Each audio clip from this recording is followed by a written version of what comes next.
Bonjour à tous. Alors aujourd'hui, avec cet épisode, je vais commencer un nouveau type de format sur le podcast, que j'ai choisi pour le moment d'appeler PC pour Parole des concernés. C'est une expression qu'on entend souvent dans les milieux militants, et que moi je trouve assez intéressante parce qu'elle porte à mes yeux une idée que je trouve essentielle, c'est l'importance de veiller à préserver le statut de sujet des personnes dont on peut parler. Parce que souvent, quand on parle d'une catégorie sociale, que ce soit les pauvres, les riches, les racisés, les blancs, les hommes, les femmes, et ben en fait on a parfois tendance, sans faire exprès, sans forcément se rendre compte, à faire de ces catégories sociales des objets. En fait, des objets de discours intellectuels, qui parfois, en tant qu'objets, vont être un peu déconnectés de la réalité de ces personnes. Et du coup, quand on fait ça, quand on fait un objet d'une catégorie sociale, et ben on va s'en faire parfois une image qui est plus ou moins fantasmée. Alors fantasmer, ça peut être dans différentes directions. Ça peut être parfois qu'on va idéaliser ce groupe, qu'on va le sacraliser, ou au contraire, parfois on va l'antagoniser, on va en faire un groupe qu'on va discriminer, qu'on va considérer de façon péjorative. Et évidemment, ce phénomène, il va aussi se manifester quand on traite de la question de la santé mentale.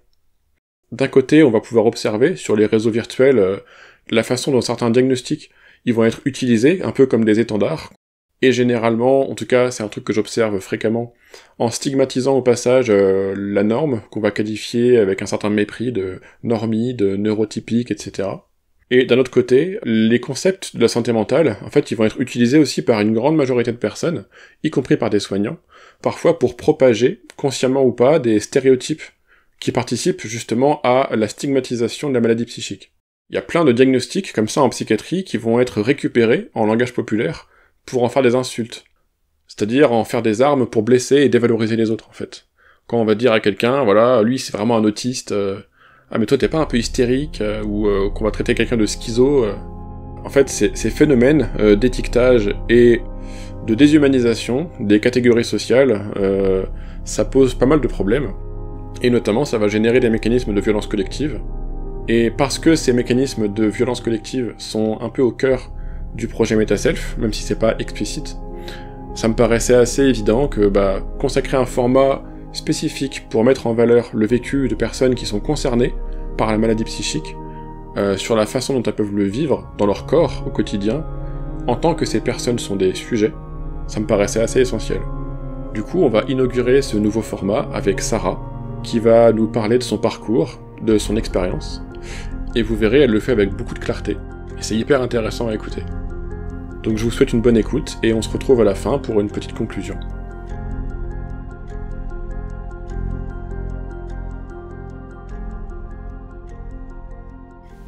Alors bonjour Sarah. Bonjour Robin.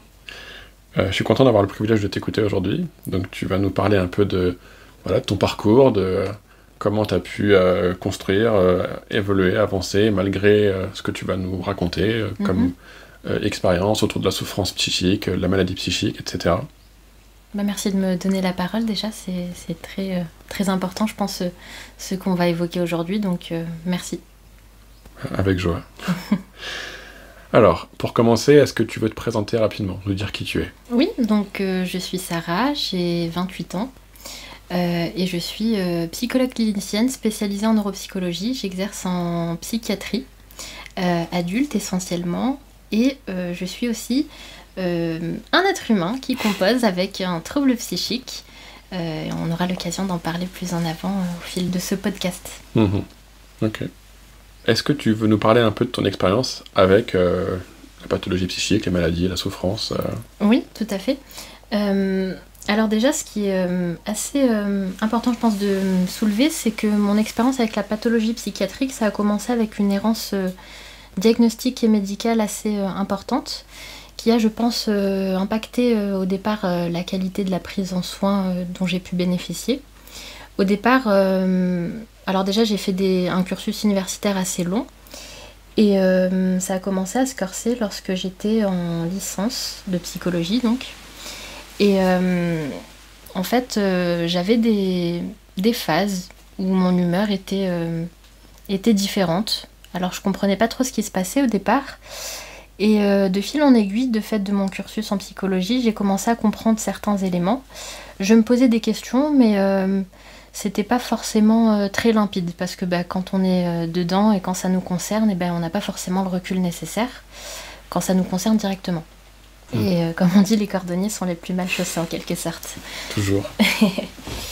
Et donc, comme c'était un cursus avec une sélection entre la licence 3 et le master 1, arrivé en licence 3, je mettais tout sous couvert d'anxiété et du fait que y avait la pression des études. Et puis c'est aussi quelque chose que ma famille me disait beaucoup, tu te mets beaucoup la pression, la sélection, les études, etc. Et quand j'allais consulter, en fait, j'ai beaucoup été aux urgences générales. Et on me disait toujours, madame, c'est l'anxiété, c'est l'anxiété, c'est l'anxiété, c'est l'anxiété. Et pourtant, arrivé à un... Bon, je vais aller de manière assez brève, parce que le parcours est assez long, mais j'en suis arrivée à un moment donné dans mon cursus universitaire où j'avais de l'anxiété tellement envahissante que j'en suis arrivée à dormir dans ma voiture parce que j'arrivais plus à rester chez moi. J'en suis arrivée à des symptômes qui étaient un peu particuliers, où je commençais à entendre des voix, à voir des choses parfois qui n'étaient pas forcément réelles. Et donc c'était assez déstabilisant. Et face à ça, on me répondait toujours c'est l'anxiété, donc je comprenais pas trop ce qui se passait, j'étais vraiment désarmée. Et du coup, je me suis pas sentie entendue, écoutée. J'attendais qu'on pose même un diagnostic somatique à un moment donné. J'avais besoin de réponses en fait. J'avais juste besoin qu'on me dise vous avez ça. Pas simplement me parler de l'anxiété. Je me sentais vraiment incomprise. Parce que pour moi, c'était pas que de l'anxiété. Je sentais qu'il y avait quelque chose de pas tout à fait palpable, mais qui se passait et je comprenais pas ce que c'était. Et arrivée donc après, j'ai été sélectionnée en master. Donc pour être plus précise, de neuropsychologie clinique à l'université de Bordeaux. Et je pensais que ça allait être la fin de tous mes problèmes, et en fait, pas vraiment. Je pense que j'ai eu une sorte de retombée du soufflet, où là, je commençais à avoir des phases de plus en plus rapprochées, où j'étais très excitée, je ne dormais plus, je ne mangeais plus. J'étais ce qu'on appelle logorique, c'est-à-dire que je parlais très très vite. Puis après, j'avais des phases où j'étais dépressive. Et en fait, du coup, je me présentais aux urgences générales pour des angoisses majeures et envahissantes. Et on me disait toujours, c'est que de l'anxiété, ça va passer, c'est les études, vous mettez la pression. Et finalement, j'ai fini par sauter le pas d'aller consulter un psychiatre. Parce que dans tout ça, il y avait aussi la question de la légitimité, du fait que j'étais en parcours de psychologie, j'avais honte de ressentir des symptômes psychiatriques, et ça venait remettre en cause ma légitimité, en tout cas moi c'est comme ça que je l'ai vécu, à être dans ce parcours. Je me demandais si j'allais être une bonne psychologue, si je méritais d'être une psychologue. Et donc j'ai travaillé là-dessus, tu vois, pour faire ce pas d'aller demander de l'aide, et donc j'ai consulté un psychiatre. Ce psychiatre m'a sauvé la vie en quelque sorte, je dirais, parce que il a été le premier du coup à me poser le diagnostic. Et en fait, ce qu'il a fait, c'est ce qu'on appelle, il a voulu faire un diagnostic différentiel, c'est-à-dire que dans la bipolarité, chez certaines personnes, le fait de prendre des antidépresseurs, c'est contre-indiqué. Et ce qu'il a fait, c'est qu'il m'a donné des antidépresseurs, il m'a expliqué après, pour voir si j'allais faire ce qu'on appelle une phase maniaque. Et les antidépresseurs, dans la dépression, en principe, ils agissent au bout d'une quinzaine de jours. Et il m'a donné des antidépresseurs, et pour contrôler, il m'a redonné un rendez-vous 3 jours après.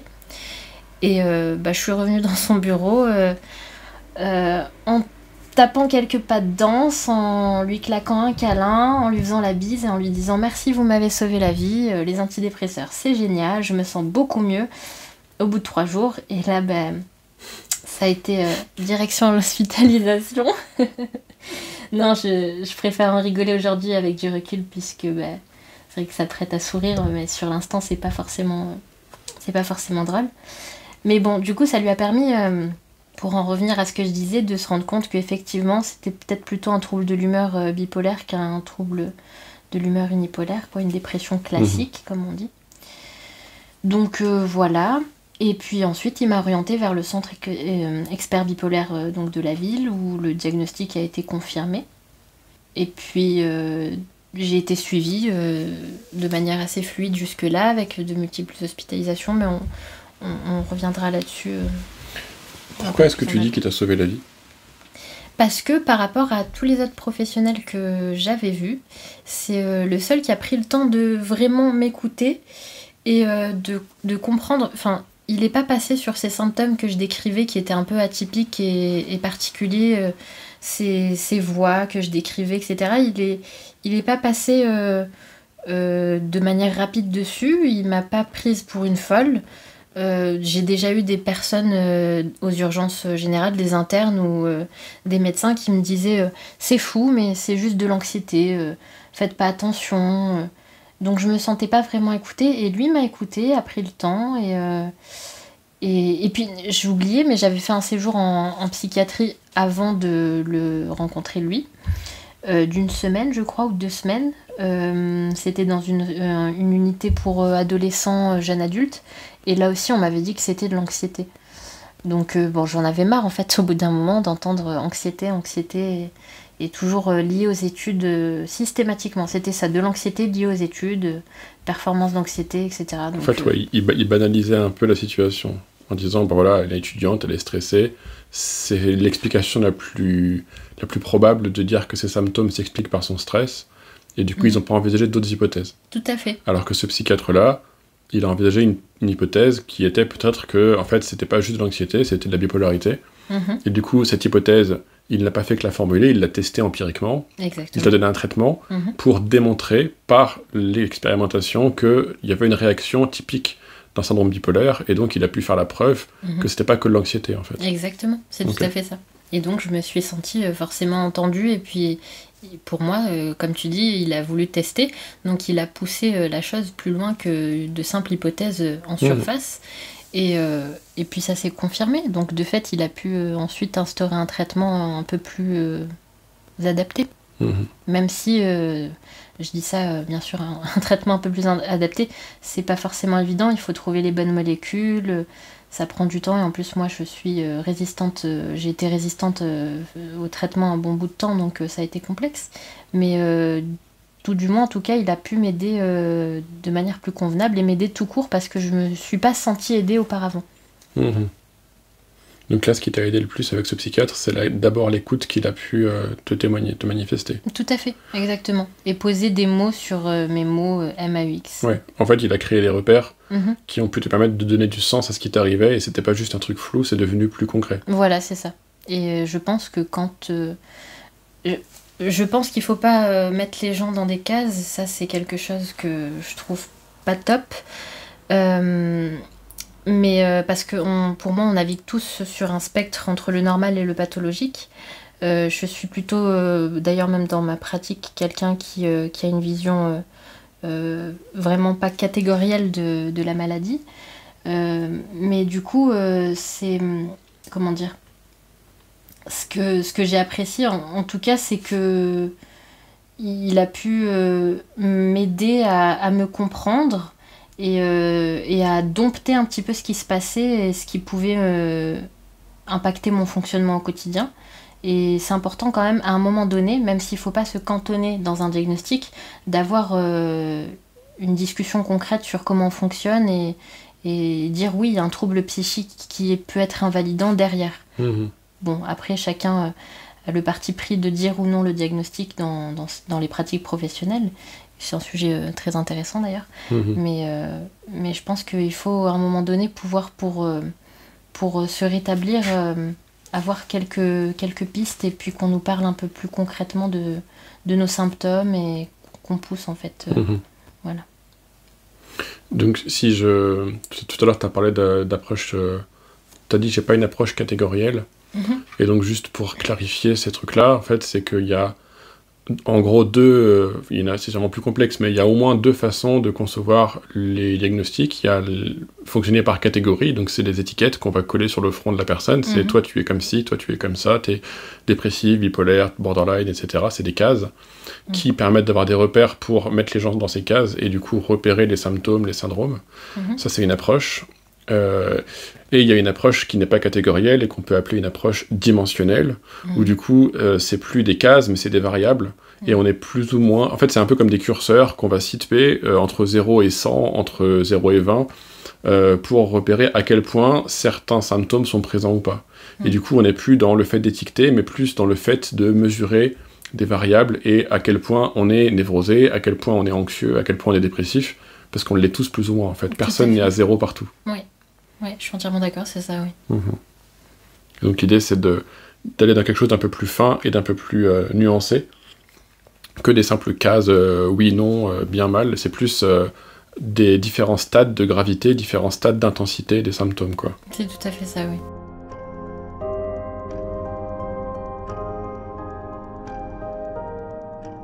Alors du coup, ce médecin psychiatre, là, qui t'a sauvé la vie, est-ce que lui, il a posé un diagnostic de bipolarité sur toi ? Oui, tout à fait. Okay. C'est ce qu'il m'a dit, c'est ce qu'il a posé comme diagnostic de manière concrète. Et pour confirmer ce diagnostic-là, il m'a orienté, donc, comme je disais, vers le centre expert bipolaire. Et puis, c'est un diagnostic qui a été confirmé au gré de multiples hospitalisations par la suite, avec des épisodes maniaques et dépressifs, comme je disais, que j'ai pu avoir dans mon parcours. Et du coup, aujourd'hui, qu'est-ce que tu penses de ce diagnostic ? Quelle légitimité tu lui donnes Eh bien, aujourd'hui, ce diagnostic... étonnamment par rapport à ce que je disais, c'est que je m'en détache pas mal. Parce que j'ai remarqué tout simplement que parfois, en dehors des phases très distinctes de la maladie du trouble de l'humeur bipolaire, je peux avoir des symptômes un peu atypiques. Donc je me suis dit en fait finalement, oui, je sais, comme je disais, que j'ai un trouble psychique qui est plus conséquent que, entre guillemets, de la simple anxiété. Je dis pas que la simple anxiété, en dehors d'un trouble psychique spécifique, c'est pas à prendre au sérieux, mais je sais que j'ai un trouble psychique qu'il faut que je suive de près, mais c'est pas forcément important pour moi de me dire c'est un trouble de l'humeur bipolaire. Je sais juste que je comprends comment je fonctionne, je sais identifier ce qu'on appelle les prodromes, c'est-à-dire les premiers symptômes d'une phase d'entrée dans une crise. Je sais demander de l'aide à temps pour éviter ces crises, et c'est le plus important. Et grâce au fait d'avoir compris comment je fonctionne et de comprendre comment la maladie se manifeste chez moi, eh bien je peux demander de l'aide à temps et je peux fonctionner de manière convenable en société, et j'ai atteint un parcours de rétablissement. Je me suis rétablie en sachant qu'on navigue sur le chemin du rétablissement. C'est pas quelque chose qui est stable, on navigue dessus. Et c'était quoi la question déjà ? Alors ma question c'était quel sens, quelle légitimité tu donnes à ce diagnostic ? Tu réponds très bien à la question. Ouais, d'accord. Et du coup moi j'ai envie de reformuler, ou en tout cas de retranscrire ce que je comprends de ce que tu viens de dire. Et, j'ai l'impression qu'en fait, au départ, il t'est arrivé des trucs, tu comprenais pas ce qui t'arrivait, et donc tu as eu besoin de repères, tu as eu besoin de mettre une structure sur ce qui se passait. C'est là où le médecin, le psychiatre, il a été utile. Il t'a proposé une case qui faisait sens, qui était validée empiriquement par l'expérimentation, et qui te donnait des repères sur comment tu fonctionnes. Et donc, ce stade-là, en fait, maintenant tu l'as dépassé, et tu as un autre stade de compréhension qui est, maintenant je n'ai pas besoin de me considéré bipolaire, je suis moi en fait, et en fait être bipolaire c'est très flou aussi au final, parce qu'il y a plein de façons différentes d'être bipolaire, de vivre ces symptômes, il y a plusieurs types de bipolarité, etc. Et donc maintenant t'en es à un point où en fait tu comprends comment toi tu fonctionnes, et du coup t'as beaucoup moins besoin de t'accrocher à un diagnostic parce que tu as compris ton fonctionnement personnel, singulier, et du coup le diagnostic de bipolarité n'est plus quelque chose qui... En gros, t'as mieux qu'un diagnostic, maintenant tu as une compréhension intime de ton fonctionnement personnel et de ton propre cerveau, qui fait que du coup maintenant tu peux beaucoup mieux vivre avec ton fonctionnement parce que t'as une expérience, t'as un recul, t'as une expertise en fait de ta maladie, qui fait que ce serait trop réducteur de dire que t'es bipolaire en fait au fond. C'est exactement ça, c'est tout à fait ça, et comme tu l'as très bien expliqué, en fait il n'y a pas une bipolarité, il n'y a pas une schizophrénie. Ces pathologies se manifestent de manière tout à fait différente d'une personne à l'autre. Donc finalement, l'important, je pense que c'est ensuite de se comprendre, de comprendre comment on fonctionne, de comprendre les symptômes qui se manifestent de manière spécifique chez nous, et comment les maîtriser en fait. Ouais. Voilà. en pratique, c'est ça qui va être le plus utile, quoi. Oui, c'est ça. Beaucoup plus qu'une étiquette. Exactement. Ok.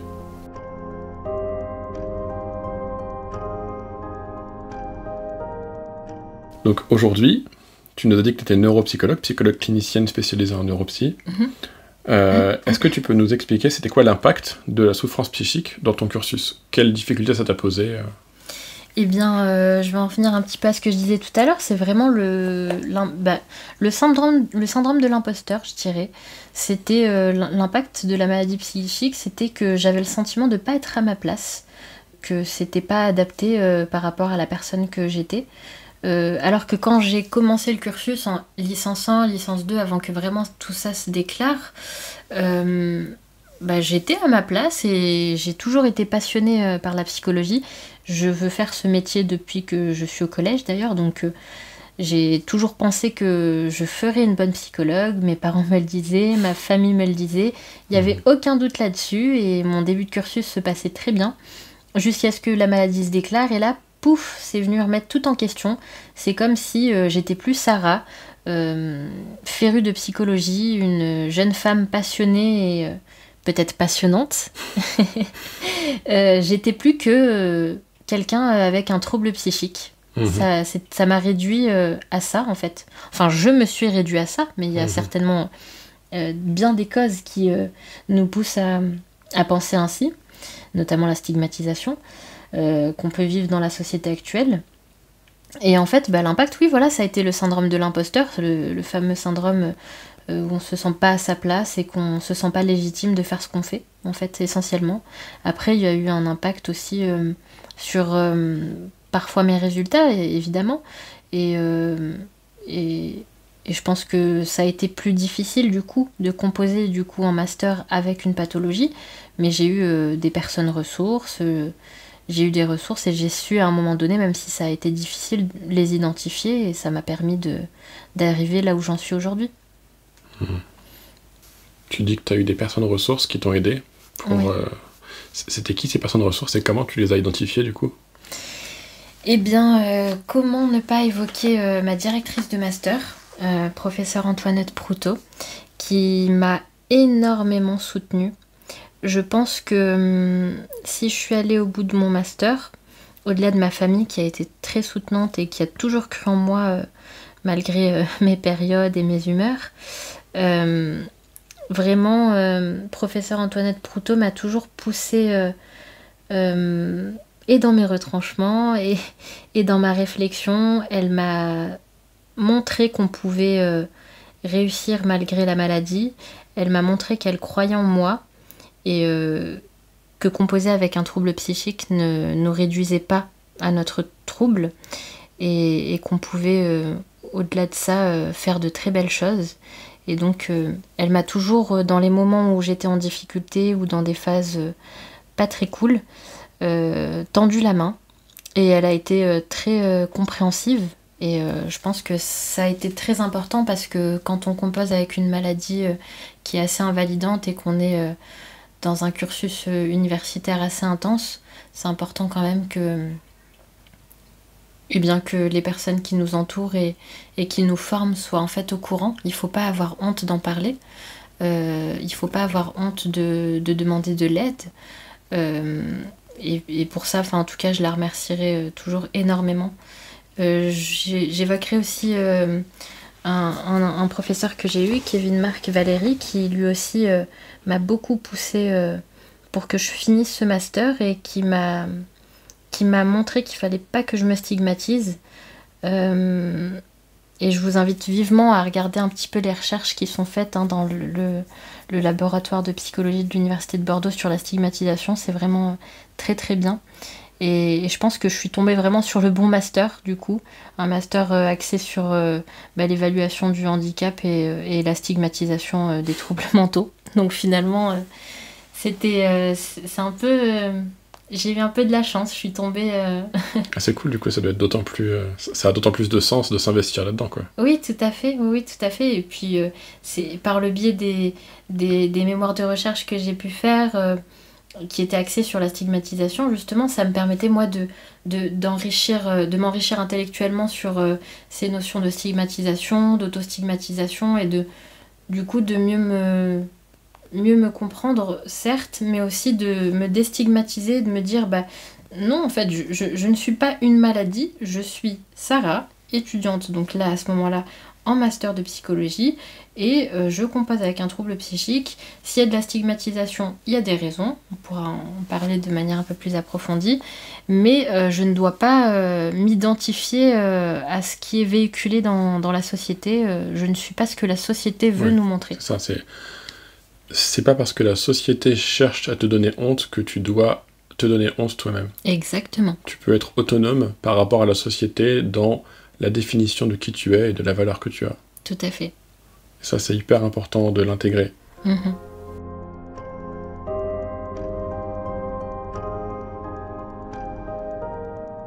Il y a des concepts assez intéressants dans la littérature. Il y a pas mal d'étayages là-dessus sur le rétablissement déjà. Il y a le modèle, je crois, de Limi et Hall qui est assez intéressant sur le rétablissement. Et puis, je sais que aussi, j'ai pu voir des pères aidants qui m'ont inspirée, notamment Luc Vigneault, qui est un conférencier hors pair et qui fait des conférences sur le rétablissement, sur la maladie, sur son expérience, et ça m'a beaucoup inspirée et ça m'a donné de l'espoir. Et tu peux nous expliquer un peu ce que c'est être père aidant ? Oui, bien sûr. Un père aidant, alors c'est une profession trop peu connue de nos jours, bien qu'elle se développe de plus en plus. Donc c'est père, P-A-I-R. Oui, c'est ça, exactement. Père aidant ou médiateur de santé père, qui est la même chose en fait. C'est des personnes qui ont composé avec un trouble, alors ça peut être psychique ou somatique, mais ça se répand de plus en plus pour les troubles psychiques et c'est très bien, qui a eu une expérience de la maladie et qui s'est rétabli et qui intervient dans des services de santé mentale pour faire part de son expérience aux patients, de son expérience de rétablissement, pour leur apporter un suivi complémentaire avec une expertise autre que celle des professionnels, mais vraiment une expertise de la personne qui a vraiment vécu les symptômes, qui a vécu la maladie, qui a développé ses propres stratégies de coping, ses stratégies d'adaptation pour se rétablir, qui est là pour leur redonner de l'espoir, pour leur montrer qu'on peut du coup se rétablir, qui utilise plusieurs outils qui sont développés à cet effet, comme l'outil par exemple mon GPS ou d'autres outils dont j'ai pas forcément connaissance.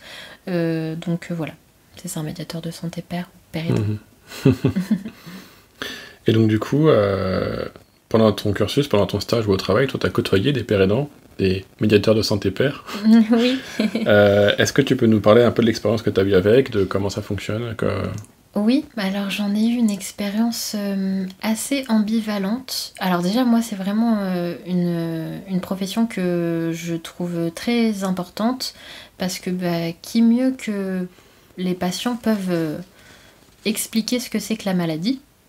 Bien sûr, en tant que professionnel de santé mentale, nous, on est là pour soutenir les patients, les accompagner, les pousser à la réflexion, leur apporter une prise en soin la plus optimale possible, effectivement. Mais les patients eux-mêmes qui ont une expérience de rétablissement, c'est très précieux. C'est très précieux et ils ont une expertise à leur niveau, voilà. Donc c'est une profession que je trouve très utile et moi j'ai plaisir à côtoyer des pères aidants et à travailler avec eux. En stage, j'ai pu voir des pères aidants qui apportaient beaucoup de bien aux patients, qui étaient tout à fait intégrés dans les équipes et ça se passait très bien. Mais j'ai pu aussi côtoyer des pères aidants qui, malheureusement, en fait, du fait de leurs troubles psychiques, paradoxalement, on les stigmatisait dans les équipes de santé mentale. Les professionnels de santé mentale étaient stigmatisants. Et en fait, le moindre fait et gestes de ces personnes étaient analysés sous le prisme en fait, de leur maladie. Et je trouve ça tellement inquiétant. C'est inquiétant parce que même les professionnels de santé mentale sont stigmatisés. Les soi-disant experts de la santé mentale du coup, sont aussi parfois les premiers à stigmatiser la maladie psychique. Tout à fait. Justement, j'essayais dans ma tête de clarifier un peu pourquoi c'est si important la pérédance. En fait, la maladie psychique, on peut l'appréhender comme un sujet d'étude scientifique, un sujet d'étude universitaire, mais quand on appréhende la maladie psychique comme un sujet d'étude, eh ben, les patients, c'est des objets d'étude. Oui. Des objets qu'on appréhende, qu'on manipule, qu'on teste, avec lesquels on fait des expérimentations scientifiques. Mais le problème, c'est que c'est des chiffres sur un tableur Excel, en fait. C'est les patients à ce moment-là. Alors que dans la pérédance, justement, on n'est plus en train de réduire l'autre à l'état d'objet comme une machine à réparer, mais du coup, l'idée, c'est de remettre le sujet au cœur de la réflexion, c'est de redonner aux patients un statut de sujet. Des humains qu'on écoute, qui ont des choses à dire, ce qu'on appelle la parole des concernés. Voilà, ils sont concernés par la maladie, ils ont des trucs à dire, c'est intéressant, et du coup, c'est pas des objets à soigner, c'est des humains avec qui on peut travailler ensemble. Tout à fait. Et c'est pour ça que c'est si important. Et effectivement, quand une personne elle est ramenée à un diagnostic, ramenée à une étiquette, et ben on en refait un objet. On est en train de nier le statut de sujet humain de la personne, et on en fait simplement un objet qu'on peut analyser, observer, décortiquer, duquel on peut rire, se moquer, qu'on peut juger, mais il n'y a pas de relation humaine en fait. C'est ça, oui, tout à fait. Et effectivement, c'est tout l'intérêt, je crois, de développer ce principe de pérédance, etc., c'est de court-circuiter ce mécanisme de stigmatisation et de déshumanisation de la maladie psychique, du pathologique. Parce qu'en fait, ce processus de stigmatisation génère de la violence psychologique, et à grande échelle de la violence systémique, ce qu'on appelle la psychophobie, qui consiste à justement isoler les personnes qui souffrent de troubles psy dans des institutions, dans des lieux spécifiques, etc. Et en fait, ça cloisonne la société, et ça alimente une forme de rapport de domination et de violence, en fait, sans vouloir avoir un discours typique de gauche.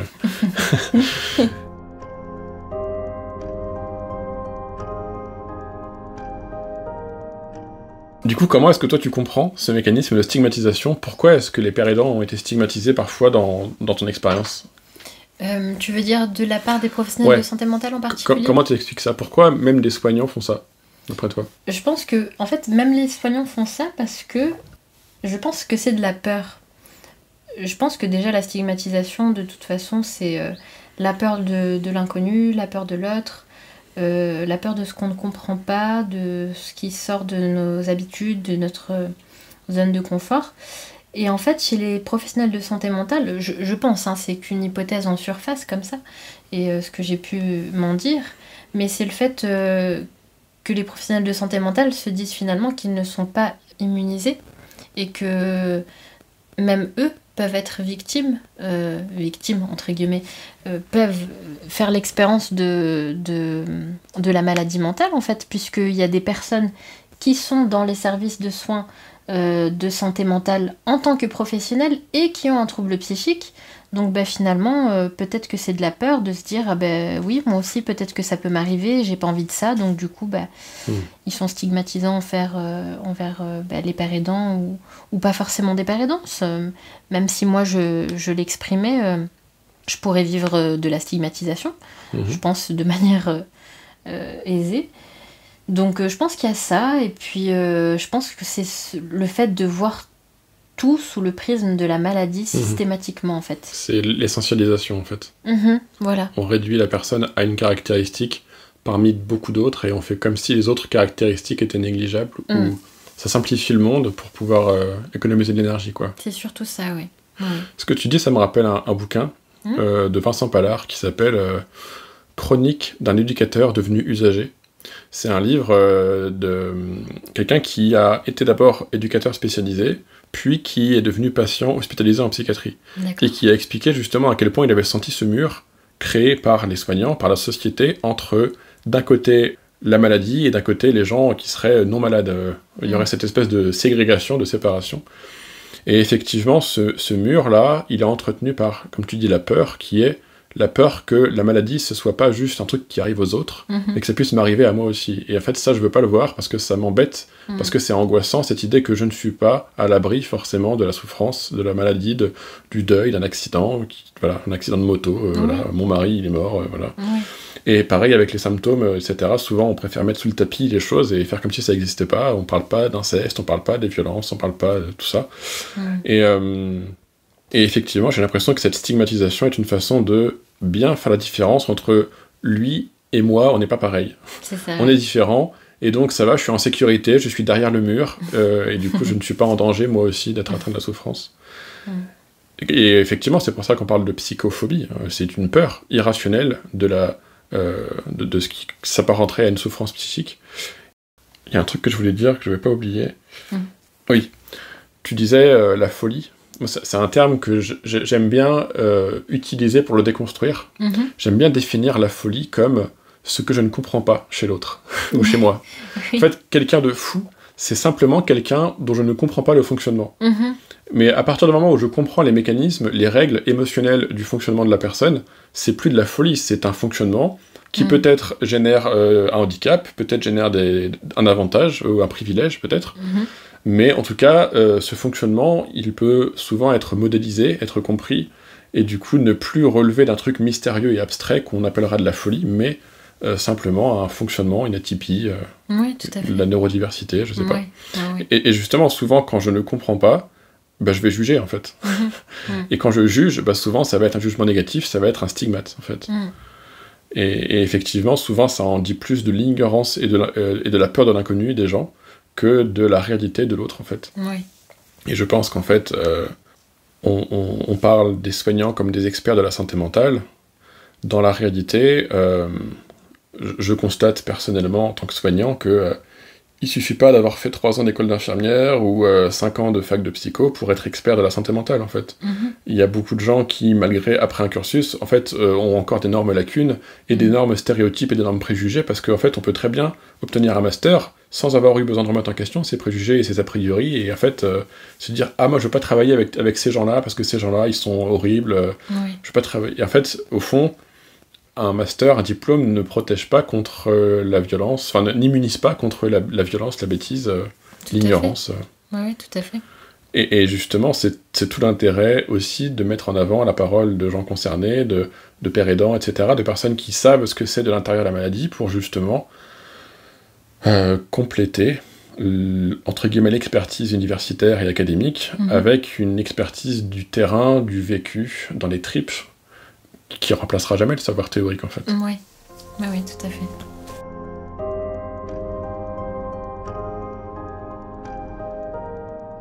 Si je continue, du coup, maintenant, tu travailles en tant que neuropsychologue.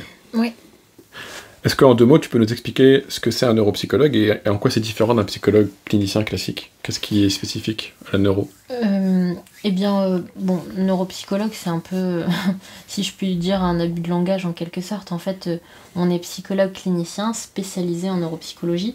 La différence majeure, je dirais, en fait, c'est qu'on s'intéresse un peu plus au lien entre les comportements et ce qui se passe dans le cerveau, pour vulgariser et que tout le monde comprenne de manière simple le lien, en fait, entre ce qui se passe dans le cerveau et les comportements que ça génère. Et du coup, on va beaucoup plus utiliser ce qu'on appelle des tests neuropsychologiques pour décrire le fonctionnement d'une personne, où on peut faire des bilans soit à visée fonctionnelle, donc pour décrire de manière concrète comment fonctionne une personne, mettre en avant les axes où elle est performante, les difficultés, dans différents contextes. Et on peut faire aussi des bilans à visée diagnostique, par exemple dans les centres experts, pour diagnostiquer des maladies, venir appuyer le diagnostic du médecin. C'est complémentaire au diagnostic d'autres professionnels de santé mentale, ça se fait en équipe du coup. Donc voilà, je dirais que c'est ça la différence majeure en fait entre un clinicien et un neuropsychologue. Ok, merci. Est-ce que tu peux nous dire quelles difficultés est-ce que tu rencontres au travail aujourd'hui, du coup, que ce soit avec la structure, avec les collègues, avec les patients ? Ouais. Eh bien déjà, moi je suis assez contente parce que il n'y a pas de... moi, dans mon expérience propre, avec les patients, je rencontre absolument aucune difficulté d'ordre de la résonance ou de l'écho que leur propre expérience peut venir générer chez moi, par exemple. Donc j'ai pas du tout de problème avec ça. J'arrive tout à fait à mettre de la distance avec ça. je pense du fait de mon expérience de rétablissement. Et puis, pour moi, aujourd'hui, la maladie au travail, c'est une force. Ça me permet de mieux comprendre les personnes que j'accompagne. Parce que, exemple typique que je donne assez souvent, c'est avant de faire une crise d'angoisse, une vraie crise d'angoisse, quand je lisais par exemple les symptômes d'une crise d'angoisse dans le DSM par exemple, je m'en faisais une idée qui était assez abstraite. Je me disais oui, bon, la personne doit énormément souffrir effectivement. Et puis j'ai fait moi-même une crise d'angoisse, une vraie crise d'angoisse, et j'ai compris vraiment ce que c'était, mais différemment. Et je me suis rendu compte que l'idée que je m'en faisais était vraiment différente de ce que c'était vraiment dans la réalité, et que c'était en fait pire, et que c'était assez intense. Et du coup, je me sens en symbiose, en osmose avec les personnes que j'accompagne. Et je pense que ça me permet parfois d'avoir plus d'empathie aussi. Je dis pas que je suis une meilleure professionnelle parce que du coup j'ai un trouble psychique, mais je pense vraiment que ça m'apporte un atout, que ça m'aide à mieux comprendre les personnes que j'accompagne. Après, il n'y a pas que des côtés positifs malheureusement. Il y a une pression que je me mets toujours à moi-même aujourd'hui.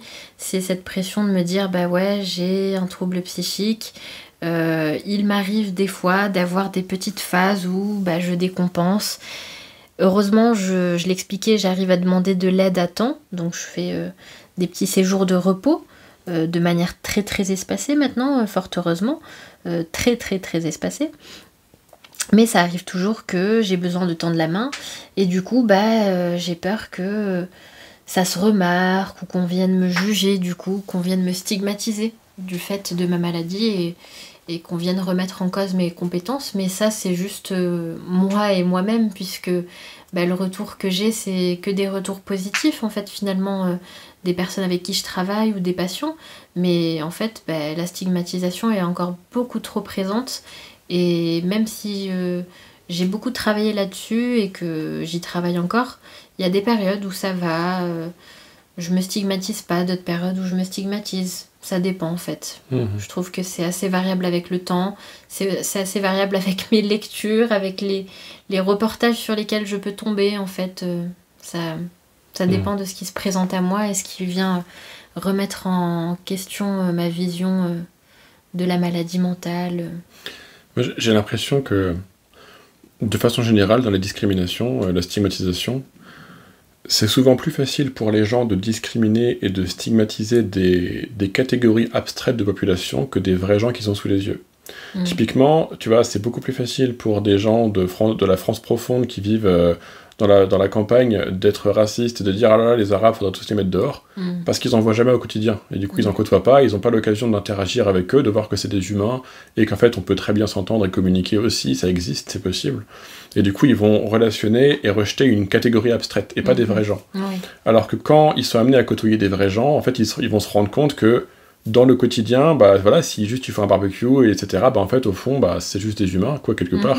Et du coup, ça va casser un peu cette image. Il dit « Ah, mais non, mais toi, t'es pas pareil, toi, t'es bien, etc. » Et du coup, j'ai l'impression que, peut-être, ce qui se passe, c'est que, dans ta tête, tu as conscience que la maladie psychique est globalement stigmatisée dans la société, mais par contre, cette peur-là, parfois, peut-être qu'elle est invalidée par le constat que, en fait, tes proches, tes collègues, ils sont pas forcément stigmatisants avec toi, parce que justement, t'es un être humain. T'es pas une catégorie abstraite de population, en fait. Oui, tout à fait.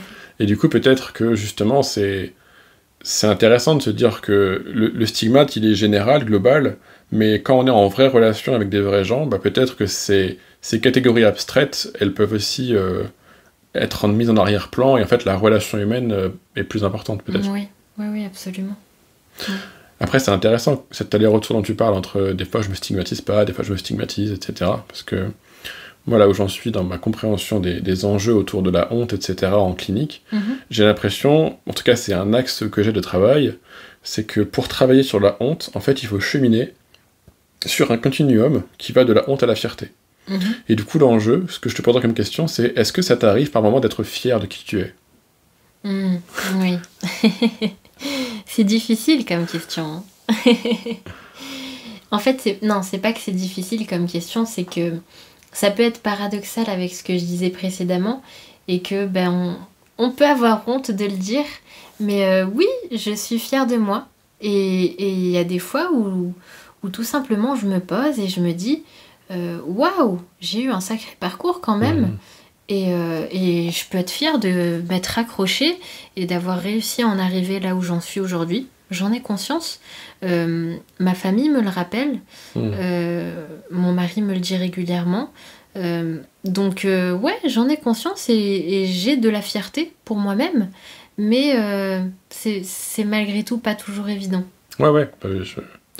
Je voulais checker parce que je sens qu'il y a un truc important dans cet axe-là et que ça me paraissait important de le dire. Ouais. Je crois que l'une des manières possibles, les plus intuitives en tout cas, de transcender la honte, en fait, c'est de trouver des raisons d'être fier de qui on est. Et que si on a du mal à trouver des raisons, on peut demander à nos proches, des proches bienveillants et soutenants, qui eux pourront nous aider à trouver des raisons aussi, en fait. Mais je pense qu'il y a toujours des opportunités qui peuvent nous arriver de transformer la honte en fierté. C'est un peu le renversement du stigmate, quoi. C'est ce qui génère la gay pride, etc. On passe d'un stigmate pour en faire quelque chose qui va nous servir à nous mettre en valeur, en fait.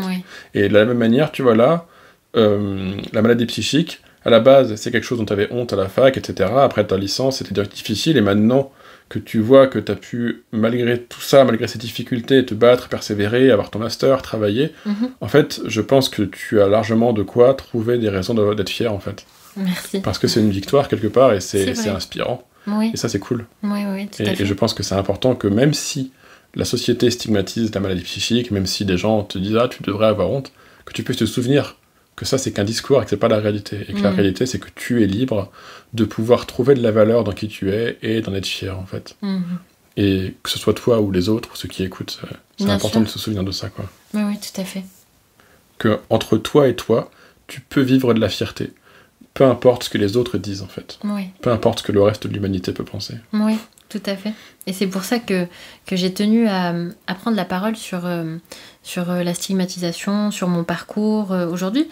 C'est aussi par fierté et c'est aussi pour montrer aux autres surtout et vraiment qu'on peut y arriver, qu'on peut aller au bout de nos rêves malgré la maladie mentale, malgré cette stigmatisation et pour leur donner de l'espoir et de la motivation en fait à y arriver et à s'accrocher tout simplement.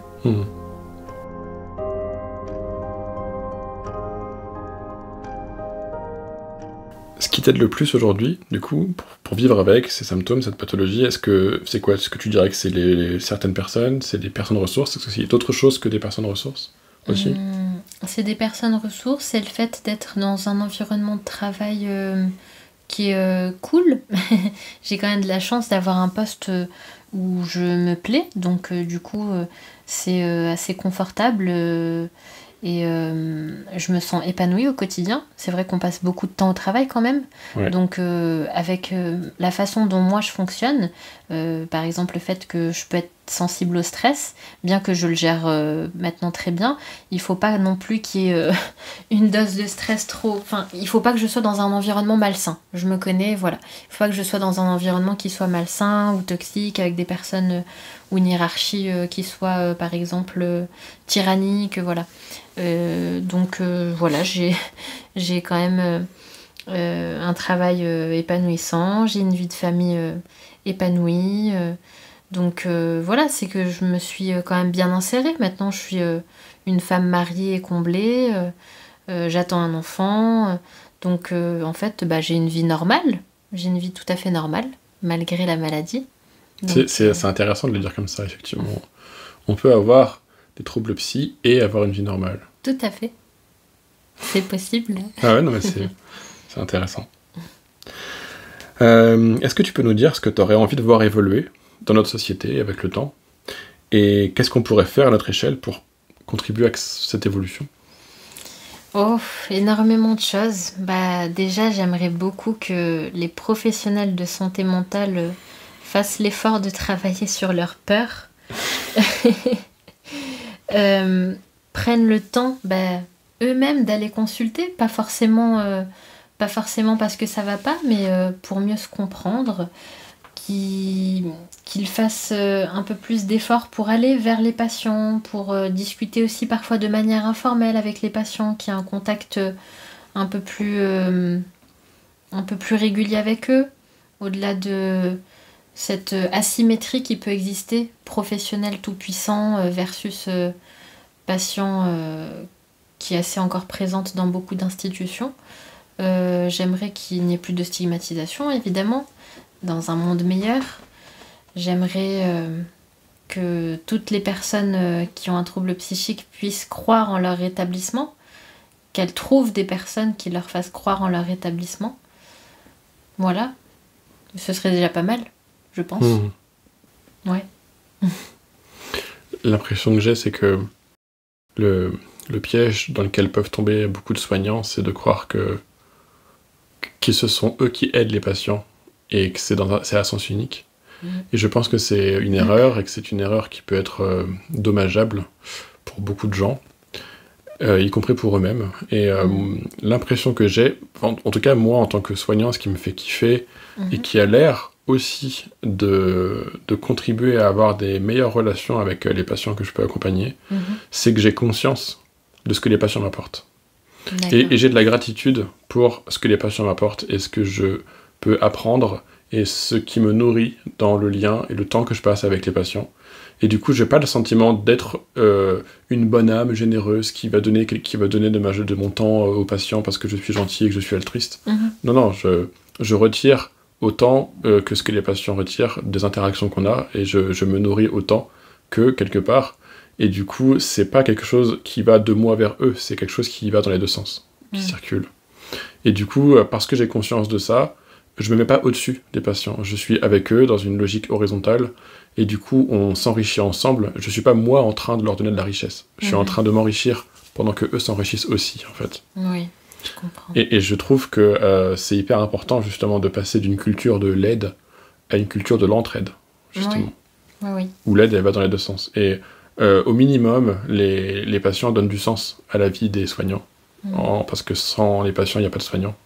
Et du coup, on devrait déjà au moins être reconnaissant de ça, de donner du sens à notre vie, grâce à cette possibilité de jouer un rôle dans la vie des autres, qui peut être utile.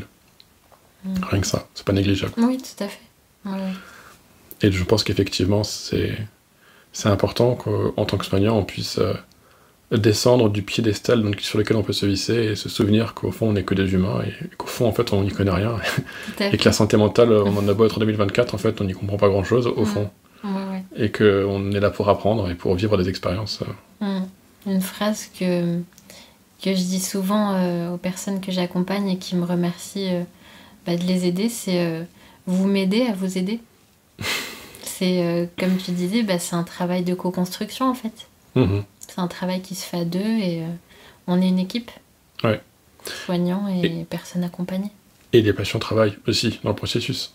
D'ailleurs, c'est pour ça, c'est ça qui fait que ça marche. C'est quand un processus thérapeutique se passe bien, c'est parce que le patient, souvent, il est actif. C'est parce que le patient, il contribue à ce que ça se passe bien. Et du coup, c'est pas juste un patient passif qui reçoit une prestation de service. C'est un travail de collaboration. Et ça a beaucoup plus de sens et c'est beaucoup plus nourrissant pour tout le monde quand on le vit comme ça. Comme un travail d'équipe, entre guillemets. Tout à fait, oui. Il n'y a rien de plus fatigant, même en tant que patient, je pense, c'est de se traiter soi-même comme un objet que le soignant va manipuler. Je sais pas, moi quand je vais chez le médecin, par exemple, je supporterais pas d'être un bout de viande que le dentiste veut manipuler. Moi, je veux lui péter les couilles au dentiste, je lui pose des questions, je veux comprendre, je veux contribuer à ce que la cicatrisation se passe bien. Je veux pas être un objet, quoi. Oui, je comprends. oui, c'est sûr, oui. Bon, en tout cas, c'était très intéressant de t'écouter. Merci.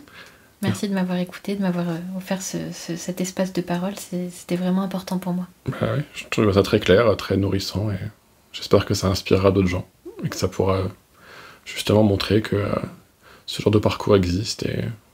J'espère aussi, oui.